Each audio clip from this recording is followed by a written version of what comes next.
Welcome in to the Lucas podcast. Lucas Frankel, Mike Lucas, and Mike, we did it. The Boston Celtics have been eliminated from the playoffs. They lost in 7 games to the Miami Heat. But I have to tell you, Mike, after that Derek White tip-in, I thought there was no chance, no scenario on God's green earth where the Celtics were going to lose Game 7. Tatum turns his ankle. He stinks the rest of the game. And that is that. So basically, I guess the question is, Mike, if Tatum doesn't get hurt, do the Celtics win that game? Yes or no? Yeah, I still think the Celtics don't win the game. Sorry, I think Miami still wins regardless of what happens to Tatum because, frankly, no one else on Boston shot well. And I understand Tatum's the fulcrum, the catalyst of that offense. They go as he goes. But Jaylen Brown tried to put on the superhero cape, and Miami was ready to stop him at every turn.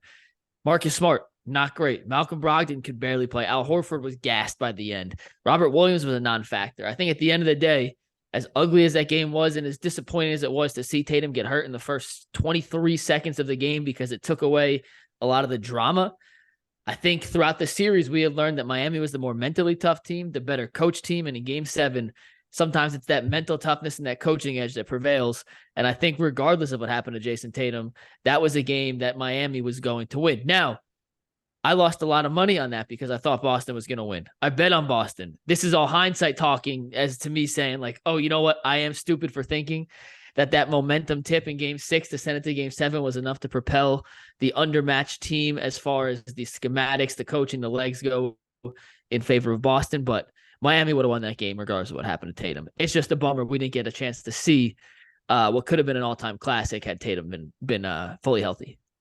I mean, I was on the same page as you because it sounds like you thought there was no chance the Celtics were going to lose that game. Like, it's just amazing. Yeah. Like, you're down 3-0. You have, like, the most – that range of emotions that I went through when that Derek White tip-in, because I hadn't even gotten over the fact how close the Smart 3 was to going in. I was like, oh, my God. It was a great shot. I can't believe that was even remotely close. No, it was like went halfway down and spun out. I was like, oh, my God, the Celtics just lost. Oh, my God, the Celtics just lost. And by the time I finally was able to accept the fact that Celtics lost, they're saying this Derek White tipping count. I didn't even think to even process that there could even possibly be a tip in that situation. It never even crossed my mind. It's like once the Smart shot missed, I was like, the series is over. I can't remember the last time I watched a sporting event and my jaw was just dropped. I just stood there in silence with my mouth just dropped open. My girlfriend was trying to talk to me. It was like what just happened? Like, can you explain? Like, why aren't you listening to me? Why aren't you saying anything? And I couldn't muster words. I was just in complete and utter shock. And I can't remember the last time I experienced that watching a sporting event. Yeah, I was with Eli and a couple of my friends from home watching it. And Eli obviously, works for the Sixers, his status TBD with the new coach there. But, I'm sitting there and he's kind of walking me through it as he was watching it through a coaching lens. And even he was speechless. And the thing with the Derek White tip-in, Franken, you have to go back and watch this. What, Strus didn't box out? What? Is that what you're going to say? Strus didn't box out? No. Well, that. But, that's I don't blame Strus. It happened so fast. And his main job was to deny Tatum the ball and all that. But in a span of 3 seconds, Derek White inbounds the ball, sprints to the corner to space the floor, and then crashes and then gets a tip. And to see, it's like he moved 4 miles in 3 seconds. It's absurd to see how much movement he had and how much little intricacies he played in the whole spacing of that play, which he came at an angle. Now, would he have got the tip in had he went straight from the inbounds pass to the basket and would Strus have had a better chance to box him out? Maybe, who knows? But the fact that he went from the sideline as an inbounder to the corner and then to the basket on almost a right angle, Strus could have boxed him out. Yes, I don't blame Strus at all. That's an impossible play to make. But he came from an angle where Strus didn't see him off the bat. And that's the little things that you always talk about. Hey, it's the little things that lead up to winning, right? And you could say that in every game. Yes, I understand. But sitting there with a guy who coaches at that level and to see him be like, that's an unbelievable play. What he did in 3 seconds. We could talk about that, but very few guys actually execute it like he did. It was impressive. And I just can't believe they lost. You're right, Frank. We both were on the same page. I was convinced. I lost my 2 stone cold locks of the year in the playoffs. I thought the Lakers would win game 3 against Denver. I thought the refs would be totally on their side, and then Jamal Murray has 30 in the first half.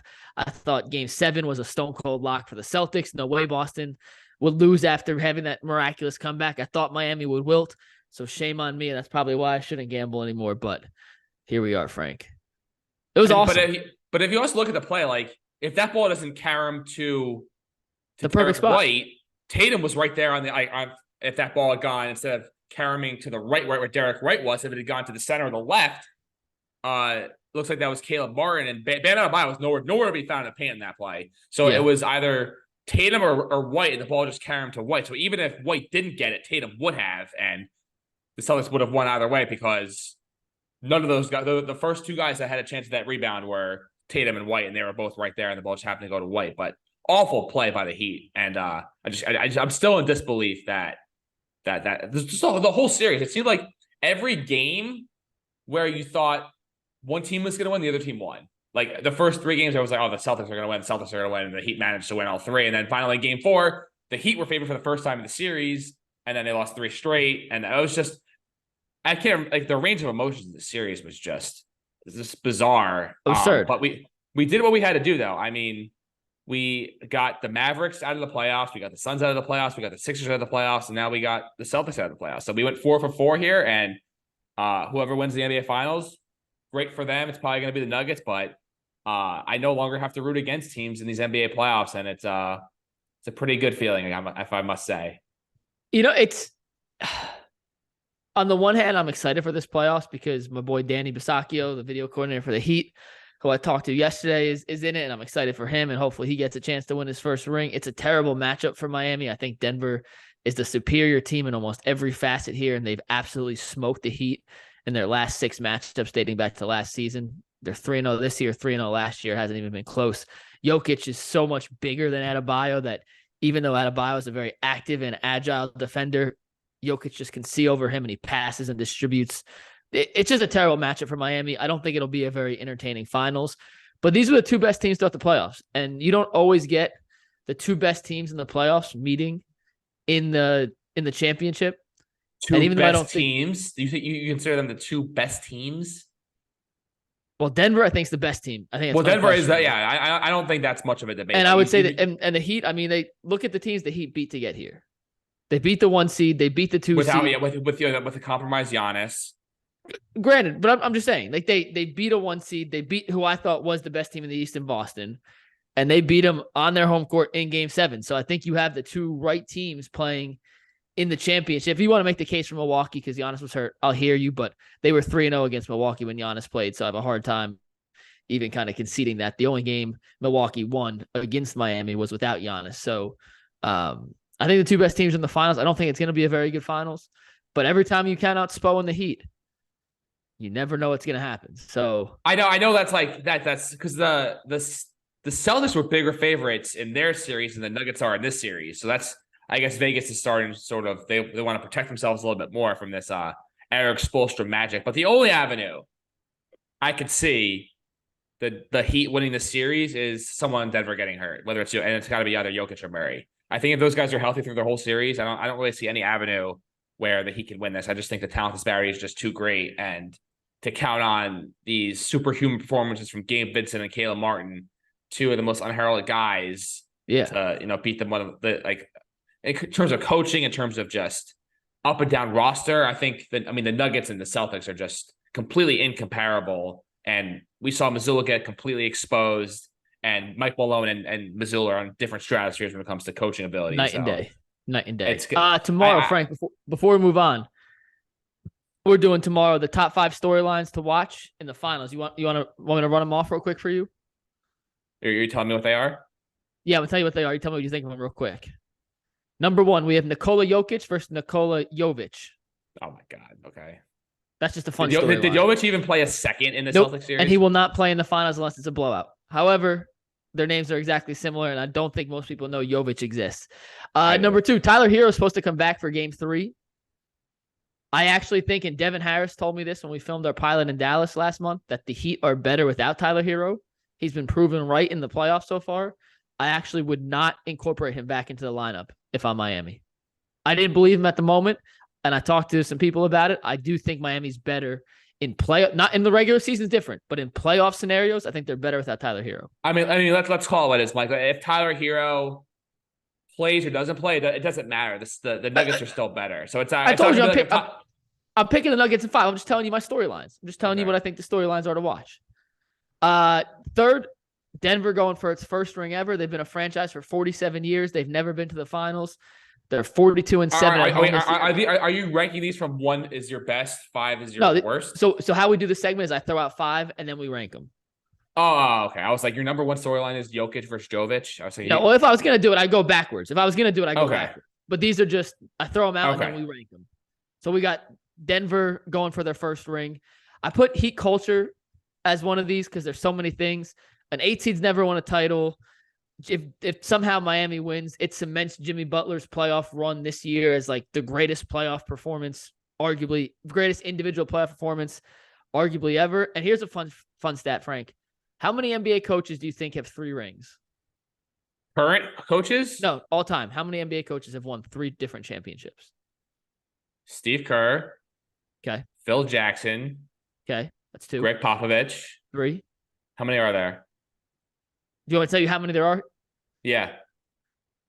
6. And I've never heard of one. All right. You should get the other 2. I've never heard of one of these guys. Red Auerbach. Yep. That's 4. Yep. 2 more coaches who have won 3 rings. One is somehow involved in this series, and one I've never heard of. Pat Riley. And the last one I've never. John Kundla. Oh, you didn't even let me guess. Would you ever have guessed? You never would have. Who is he? I honestly, God, don't know who he is. You don't know who? You've never heard of him? No, who the hell is John Kundla? He was the coach of the freaking. Exactly. No, I've never heard of him. Was he? I don't know. Will you look him up real quick? How do you spell his last name? Kundla. So essentially, Spo's trying to become the 7th coach. He was the coach. He was the coach of the Lakers when they were great in the 50s in Minneapolis. Okay. Yeah. So no one that I've heard of. So Spo's trying to become the 7th. And last but not least, Jokic's legacy. I think he's a top 6-7 center of all time. We had this discussion last week. If he wins the ring, he cements himself and puts him on a trajectory to be a top 15, 20 player of all time in that second tier of the pantheon that Bill Simmons always talks about. So those are my 5 storylines that I will be watching. I mean, yeah, those all sound legitimate. I guess one thing you didn't have was the rust. What rust versus rest?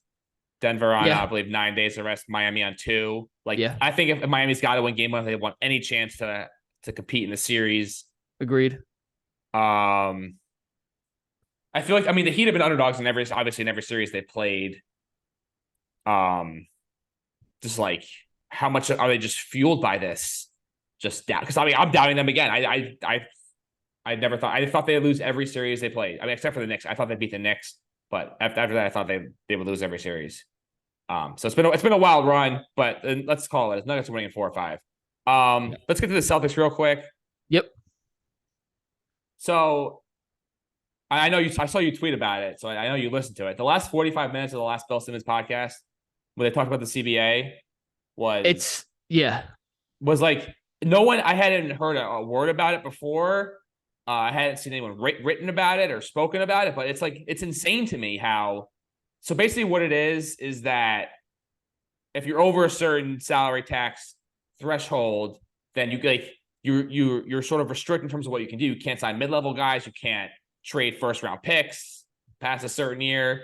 You can't mid-level. You can't sign. You can't sign buyout guys.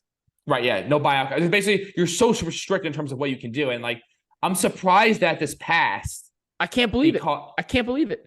You go first, but I can't believe it. Because what Bill Simmons sort of outlined was teams like the Phoenix Suns and Golden State Warriors weren't planning for this. So I feel like there's got to be some sort of grace period where you can allow these teams to adjust instead of just hammering down these restrictions that no one was prepared for.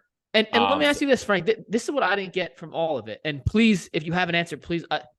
Who benefits from this? Who? Well, I guess it's hard to say who actually. I guess what they're trying to do. I think the only thing I can think of is that the powers that be that somehow got this to pass, which I don't know how, are more of a level playing field because it maybe restricts these formations of super teams and, the Durants, the Kyries, the Hardens, maneuvering their way to team after team after team, year after year after year. It's like the best I could think of, but I don't even know if that's going to stop this. It's kind of puzzling, and honestly, I'm surprised it's not more of a storyline than I know. Well, so like he mentioned it, and then he mentioned the Suns as an example, and I go to the Cavs, because the Cavs are paying Garland on a max contract, Mitchell's on a max contract, and then Evan Mobley's going to come up, and he's on trajectory to get a max contract. And the Cavs, if they sign Mobley to the max, are hamstrung. They have no other moves. And my thing is I get you want to stop teams like Golden State and the Clippers from overspending, but this seems to prohibit even the mid-level teams from being able to build anything. Like he mentioned the Thunder. They have all these picks, and you hope some of these picks hit. And let's say Chet Holmgren turns into a stud. And let's say, I think if you're the Thunder and you get to a point where you're in a situation where you have to offer these guys max contracts because they've earned it, then you cross that bridge when you get there. But there's still, I get it, but I'm just saying for these teams to agree to it now, it seems to me like they're putting a ceiling on their own potential success because the way these teams are building, like Oklahoma City, who's another good example. The Cavs traded for Mitchell. So even the Nets, if they like the Nets with some homegrown talent now, you hope you hit on. I'm just gonna give you the Thunder because that's the easiest example. You have Gilgeous-Alexander, who's a superstar. He's a max player, right? And then if one of these other guys is ready to be locked up to a long-term deal and he's at that level and you pay him, then you can't help that team because they don't have the money, or then they can't trade picks. And to me, it just seems like I couldn't figure out listening to that whole podcast who this truly benefits. I get wanting to limit the cap on it, but there's only so many teams that are actually willing to spend into the luxury tax. And that was the Golden States, and that was the Clippers. And guess what? Have the Clippers won anything? Golden State's the one team that's won something with this, and they're the anomaly to everything we've seen in basketball over the last decade. They've had their core stick together for 5, 6, 7 years for the majority with Clay, Draymond. What? It's been like 12 years. 20. Well, their first championship was 2015. So if you're dating it back to when they won the first title, then so my point even bigger. Like they've had their core together for a decade. That's the anomaly in basketball. And if you want to make a rule to stop one anomaly from happening, that in my opinion limits the growth of a bunch of other teams, and I don't see a clear benefit elsewhere, I think it's a silly way to even the playing fields when the one team that has actually won based on the current conception of the rules was the anomaly to everything. Yeah, I can't speak to that in terms of what like I said, I don't know what the motivation was behind it, but the best thing I can think of is that they're trying to restrict these teams in terms of like giving up, 8 years of picks and swaps for one player. Is the best I could think of, because if this rule was in play, and it leads me back, the whole Durant trade, like obviously I don't think had the foresight to see this. They made out great. I told you I liked the deal at the time, and you were like, come on, back. And listen, but I'm not taking a victory lap, but the deal looks pretty freaking good right now. Yeah, because like I said, we talked about last week. The window for the Nuggets could be closed, but we'll see about that. So as we continue with the Celtics, should they give Jaylen Brown the max contract he is due for 5 years, $290 million? He's coming off a 19-point performance with a career high 8 turnovers. The Jays thing, Tatum and Brown.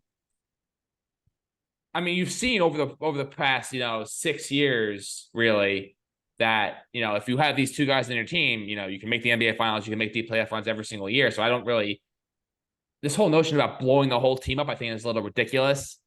I think that they do need a veteran coach in there. I think the whole not having a coach who has been in there and done that in these moments has really came back to bite them. Joe Mazzulla could develop into being a great coach one day, like Eric Spoelstra is now, and I think maybe he has the ability to do that. But right now, he is not on that level. He's on the level of Mike Malone. He's on the level of any experienced NBA head coach. So I do think a change at head coach is good for the Celtics. But in terms of the core of their team, despite losing in the playoffs, like everyone's so quick to say, blow it up, blow it up, blow it up. But like Tatum's only 25. Like LeBron didn't win his first title until he was like 28. Like he's still like scratching the surface on the player that he could be when all is said and done. So I think this whole panicking for the Celtics, I think is so overblown because those guys are still so young and they still got so much ceiling to get to. And who knows how they'll be restricted if they sign Jaylen Brown. I'm not really sure because it's not my area of expertise. But if I was running that organization, I would definitely look to bring back Jaylen Brown. Like you can get two players like that in your team, and you've shown that you can make deep playoff runs year in and year out with that team. Like what other moves are you making that are going to make you better than what you already have? I don't know. And that's the way I see it. And I think as those guys get more experience, but my one concern is that Jaylen Brown is just so over the Celtics and being viewed as this person who consistently is like rooting the team and the guy who's like just sort of the one guy on the team that's easily triggered by things, the whole Durant thing, whatever. Jaylen Brown just seems to be unhappy a lot of the time. So that's the one avenue where I can see him just being like, I want out of this. But if I'm the Celtics, I think they should try to keep those guys together. Yeah, I think in a perfect world, you keep them together. All you want in the NBA is a chance to compete for a title. And these two have proven, even when they play poorly and are coached by a guy who, frankly, was out of his league this year, wasn't ready to be an NBA head coach. He got thrust into the limelight and had no assistance with previous head coaching experience to help guide him, which I still don't know why Brad Stevens didn't step in, but that's a whole different topic. These two have proven Tatum and Brown can lead you to the area that you want to be in. Are they good enough to take you over the hump? I think they are. We haven't seen it yet. I think they are good enough. They weren't this year, and kudos to the Heat. That's nothing away from them. But I don't think you trade away from a situation where you have two guys who are still young, as you mentioned, who I think can still get a little better. Tatum can definitely get a little better.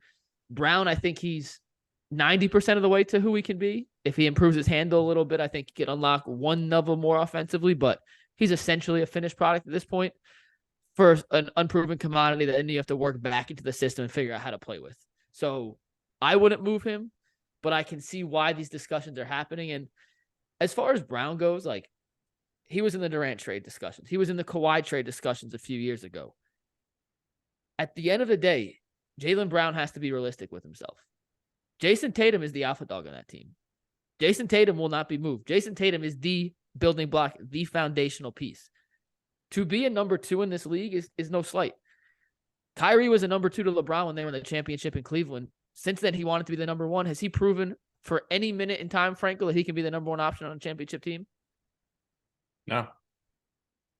You look around the league, there's a lot of guys who want to be number ones who aren't cut out to be a number one. And I think that might be the reality Jaylen Brown's staring at right now. He may think internally he's good enough to be a number one, and he probably is good enough to be a number one on 10 teams in the league, but those 10 teams aren't doing anything in the playoffs. So if I'm Jaylen Brown, I'm signing the max contract, which he's going to do no matter what, by the way. Everything we say, he's signing the max contract. He's not walking away from $290-something million over 5 years, especially when no team can offer him that much money elsewhere. And if he really isn't happy, he'll force his way out. He'll stay for a year. They'll run it back one more time. And then he'll say, you know what, this isn't going to work. Trade me. But I think the Boston Celtics would be foolish to not run this back, especially if you're keeping Mazzulla. Give him a full year with a real assistant coach and staff to figure it out. He's not going anywhere. You don't think Mazzulla's going anywhere? Had they been swept or lost in 5, I think he would have been fired because he ended up pushing it to game 7 because Tatum got hurt and he has that built-in excuse. You realize the Celtics have had 4 coaches in 4 years now, right? Stevens, Udoka, Mazzulla, 3 coaches in 4 years. 3 coaches in 3 years. That's what I meant. 3 coaches in 3 years. And if they hire a new coach, it'd be 4 coaches in 4 years. I don't think you can do that as a franchise. I don't think you can have that constant change with a core that sticks together. So I think there are other ways for them to improve, whether it's trading Marcus Smart, seeing what you can get to replace Al Horford. There are other moves to improve the team. I don't think getting rid of Jaylen Brown, unless you're getting Damian Lillard in return, makes any sense whatsoever.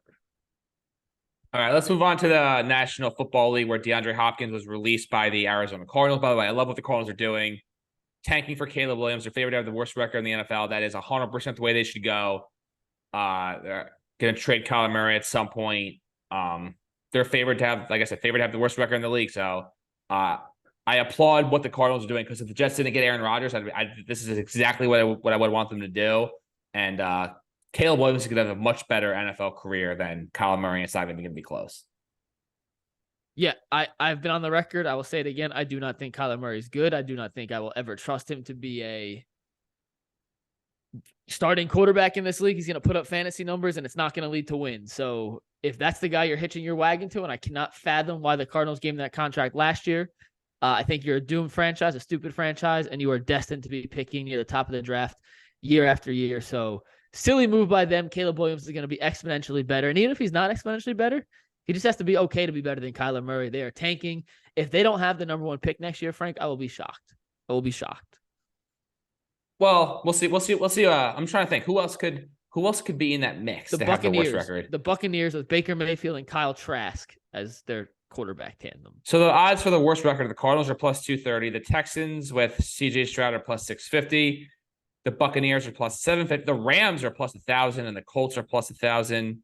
But the Colts just drafted Levis, so I'm sorry. The Colts got Anthony Richardson. Sorry, so they're not going to be in that. They're not going to be in the market for a quarterback. The Rams could very well be in the market for a quarterback, but who knows how bad they're going to be. I think it's between the Buccaneers. I think those 3 teams are, because the Texans could be terrible with Stroud this season. So it's between but they're not going to draft a quarterback. So in terms of the Caleb Williams race, I think it's probably between the Cardinals and the Buccaneers and the Rams. Probably those 3 teams are probably going to be the ones vying hardest for that top overall pick. But we'll see. But Hopkins, obviously, free agent. Deshaun Watson is very outspoken. He wants Hopkins. But the realists out there believe he's either going to Kansas City or Buffalo. What do you think? So we've spent the last 2 days talking about everything DeAndre Hopkins here in Cleveland. He played with Deshaun Watson in Houston. Although he didn't mention Deshaun Watson on his 5 quarterbacks that he wanted to play with on the I Am Athlete pod, Deshaun Watson said yesterday at a golf event that he has talked to Watson, and Watson is open to the idea of bringing Hopkins back in to play with him. I think Cleveland makes sense. I don't think Buffalo actually makes sense. Cleveland's going to have the most money to offer. But if I'm DeAndre Hopkins... But it's not about money because Hopkins is already being paid by the Cardinals, so it's not like he needs extra money. He got released.